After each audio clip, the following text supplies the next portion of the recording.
നമസ്കാരം, news prime മലയാളത്തിലേക്ക് സ്വാഗതം. വ്യക്തമായ രാഷ്ട്രീയ അജണ്ട ഏതൊരു പാർട്ടിക്കും ഉണ്ടാവേണ്ടത് അനിവാര്യമാണ്.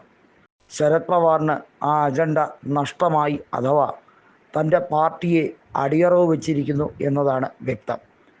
ശരത് പവാറിൻ്റെ NCP വിഭാഗം കൂടി മഹായുതി സഖ്യത്തിലേക്ക് ലയിക്കാൻ വലിയ തോതിൽ ശ്രമിക്കുമ്പോൾ തടയിടുന്നത് ദേവേന്ദ്ര ഫട്നാവിസ് തന്നെയാണ്.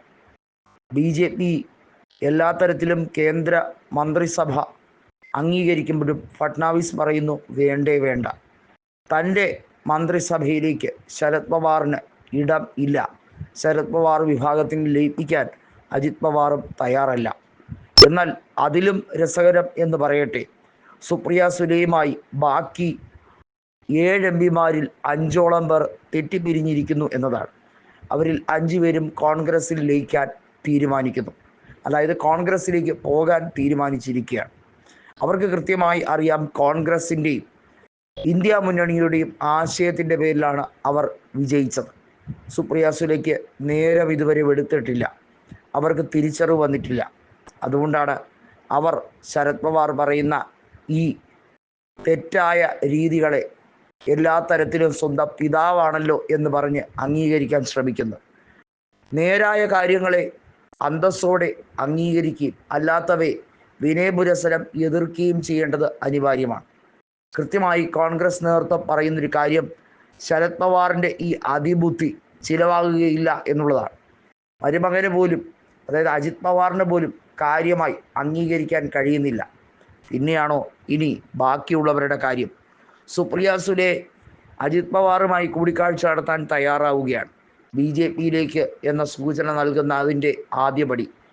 പകരമായി സുപ്രിയ സുലെയെ കേന്ദ്രമന്ത്രിയാക്കാനുള്ള BJP നീക്കവും നടക്കുന്നുണ്ടായിരുന്നു. എന്നാൽ ഫട്നാവിസ് ഉറപ്പിച്ചു പറഞ്ഞിരിക്കുന്നു, ശരത് പവാർ വിഭാഗത്തിനെ മന്ത്രിസഭയിലേക്ക് ഉൾപ്പെടുത്താൻ കഴിയില്ല, ഒരു രീതിയിലും അംഗീകരിക്കാനും കഴിയില്ല. നിലവിൽ ശരത് പവാർ വിഭാഗത്തിന് 8 MLAമാരാണ് ഉള്ളത്. എന്നാൽ ഇന്ത്യ സഖ്യത്തിൻ്റെ ഭാഗമായി ലോക്സഭാ തിരഞ്ഞെടുപ്പിൽ മിന്നുന്ന പ്രകടനമാണ് കാഴ്ചവെച്ചത്. 10 ലോക്സഭാ സീറ്റുകളിൽ മത്സരിച്ച ശരത് പവാർ വിഭാഗം 8 സീറ്റുകളിലും ജയിച്ചു എന്നുള്ളതാണ്. ബാരാമതിയിൽ ഇത്തവണയും സുപ്രിയ സുലെ വിജയിച്ചു കയറി എന്നുള്ളത് എടുത്തു പറയേണ്ടതാണ്.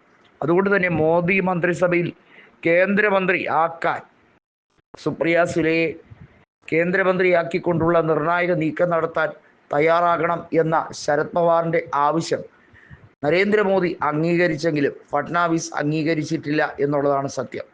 ഇതോടുകൂടിയാണ് സുപ്രിയ സുലെയുടെ കൂടെ ഉണ്ടായിരുന്ന MPമാരിൽ 5 പേർ കോൺഗ്രസിലേക്ക് ചാടാൻ ശ്രമിക്കുന്നത്.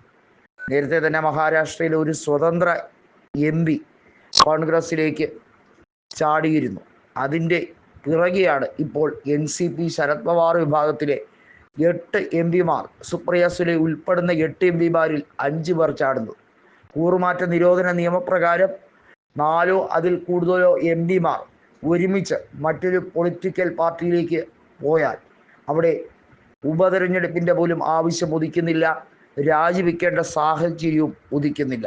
ഇങ്ങനെ തന്നെയാണ് ചതിക്ക് ചതി എന്ന രീതിയിൽ മറുപടി കൊടുക്കേണ്ടത് എന്നാണ് കോൺഗ്രസ് പറയുന്നത്.